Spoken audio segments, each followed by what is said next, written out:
ബംഗാൾ ഉൾക്കടലിന് മുകളിലായി ഇന്ന് മറ്റൊരു ന്യൂനമർദ്ദം കൂടി രൂപപ്പെടാൻ സാധ്യതയുള്ളതിനാൽ കേരളത്തിൽ അടുത്ത 5 ദിവസം വ്യാപകമായ മഴയ്ക്ക് സാധ്യതയുണ്ടെന്നാണ് കേന്ദ്ര കാലാവസ്ഥാ വകുപ്പിന്റെ മുന്നറിയിപ്പ്. വിവിധ ജില്ലകളിൽ അതിതീവ്ര മഴയ്ക്ക് സാധ്യതയുണ്ട്. ഇടുക്കി ജില്ലയിൽ കനത്ത മഴ തുടരുകയാണ്. വ്യാപക നാശനഷ്ടങ്ങളാണ് ജില്ലയിൽ റിപ്പോർട്ട് ചെയ്തിട്ടുള്ളത്.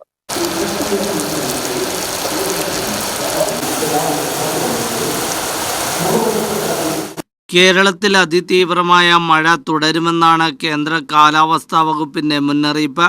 കേരളത്തിൽ മഴ കനക്കുന്ന സാഹചര്യത്തിൽ ജാഗ്രതയുടെ ഭാഗമായി കേന്ദ്ര കാലാവസ്ഥാ വകുപ്പ് വിവിധ ജില്ലകളിൽ റെഡ്, ഓറഞ്ച് അലർട്ടുകൾ പ്രഖ്യാപിച്ചിട്ടുണ്ട്. ഇന്ന് 3 ജില്ലകളിൽ റെഡ് അലർട്ടും 3 ജില്ലകളിൽ ഓറഞ്ചും 3 ജില്ലകളിൽ യെല്ലോ അലർട്ടുമാണ്. അടുത്ത 5 ദിവസം പടിഞ്ഞാറൻ കാറ്റ് കേരളത്തിന് മുകളിൽ ശക്തമാകാൻ സാധ്യതയുണ്ട്. ഇടുക്കി ജില്ലയിൽ മഴ കനത്തതോടെ ജില്ലയിലെ വിവിധ മേഖലകളിൽ വ്യാപക നാശനഷ്ടമാണ് ഉണ്ടായിട്ടുള്ളത്. ദേശീയ പാതകളിലടക്കം വിവിധ പാതകളിൽ മണ്ണിടിഞ്ഞും മരം വീണും ഗതാഗതം തടസ്സപ്പെട്ടു. ദേശീയപാത 85-ൽ മരം വീണ് ഗതാഗതം തടസ്സപ്പെടുന്ന സ്ഥിരം കാഴ്ചയാവുകയാണ്. കനത്ത കാറ്റിലും മഴയിലും വീടുകൾക്കും കേടുപാടുകൾ പറ്റിയിട്ടുണ്ട്. നായ്ക്കുന്ന് SN റിസോർട്ടിന്റെ ഭാഗത്ത് വൻമരം കടപുഴകി കാറിന് മുകളിലേക്ക് പതിച്ചു. റിസോർട്ടിലെത്തിയ വിനോദസഞ്ചാരികൾ സഞ്ചരിച്ചിരുന്ന കാറിന് മുകളിലേക്കാണ് മരം വീണത്. നിർത്തിയിട്ടിരുന്ന വാഹനത്തിലേക്കാണ് മരം വീണത്.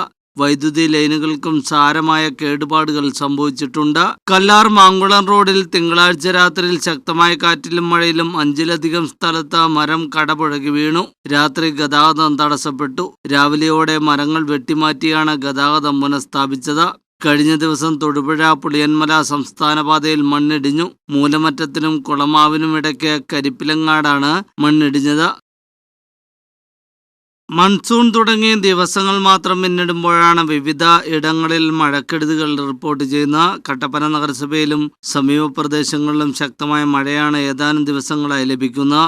എന്നാൽ തിങ്കളാഴ്ച പുലർച്ചെ മുതൽ അതിശക്തമായ മഴയും കാറ്റുമാണ് മേഖലയിൽ അനുഭവപ്പെടുന്നത്. തിങ്കളാഴ്ച പുലർച്ചെയോടെയാണ് കട്ടപ്പനയാറിൽ അതിശക്തമായ ജലമൊഴുക്ക് ആരംഭിച്ചത്. മുൻവർഷങ്ങളിലും ഇത്തരത്തിൽ കട്ടപ്പനയാർ കലങ്ങി മറിഞ്ഞൊഴുകിയിട്ടുണ്ടെങ്കിലും മൺസൂണിന്റെ തുടക്കത്തിലെ ഇത് ആദ്യമായിട്ടാണ്. ആറിന്റെ തീരത്തുള്ള വിവിധ കൃഷിയിടങ്ങളിലും വെള്ളം കയറി.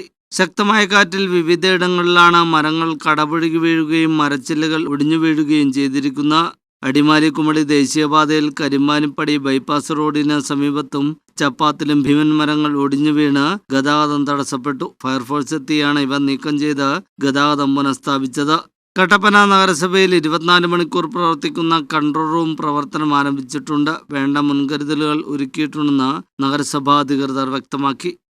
ശക്തമായ മഴയാണ് നമ്മുടെ മേഖലയിൽ ഇന്നലെയും ഇന്നുമായി പെയ്തുകൊണ്ടിരിക്കുന്നത്. കാലവർഷ കെടുതികൾ നമ്മുടെ നാട്ടിൽ വലിയധികം റിപ്പോർട്ട് ചെയ്യപ്പെട്ടിട്ടില്ല എങ്കിലും നഗരസഭാ അധികൃതർ വളരെ കരുതലോടുകൂടി തന്നെയാണ് കാര്യങ്ങൾ വീക്ഷിക്കുന്നത്. അതിൻ്റെ അടിസ്ഥാനത്തിൽ നമ്മുടെ മുനിസിപ്പാലിറ്റിയിൽ 24 മണിക്കൂറും പ്രവർത്തിക്കുന്ന കൺട്രോൾ റൂം പ്രവർത്തനം ആരംഭിച്ചു കഴിഞ്ഞു.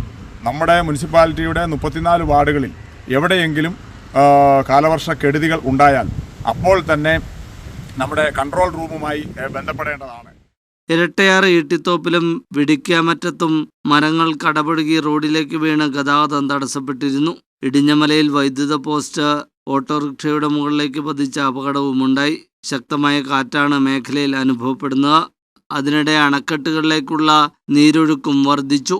മലങ്കര ഡാമിലേക്കുള്ള നീരൊഴുക്ക് വർദ്ധിക്കുന്നതിനാൽ ഇന്ന് രാവിലെ അണക്കെട്ടിലെ 3 ഷട്ടറുകൾ 1.5 മീറ്ററായി ഉയർത്തി.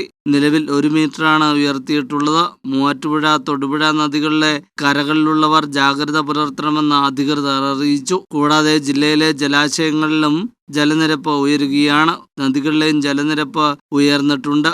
ജനങ്ങൾ ജാഗ്രത പാലിക്കണമെന്ന് ജില്ലാ ദുരന്ത നിവാരണ അതോറിറ്റി അറിയിച്ചു.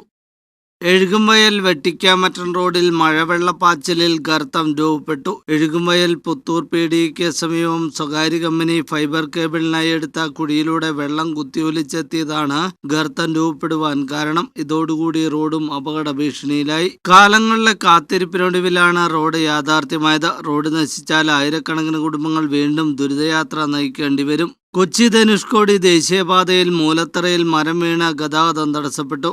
ഫയർഫോഴ്സും നാട്ടുകാരും ചേർന്ന് ഗതാഗതം പുനഃസ്ഥാപിക്കാനുള്ള നടപടികൾ ആരംഭിച്ചു. ഏറെ നേരത്തെ പരിശ്രമങ്ങൾക്കൊടുവിലാണ് ഗതാഗതം പുനഃസ്ഥാപിച്ചത്.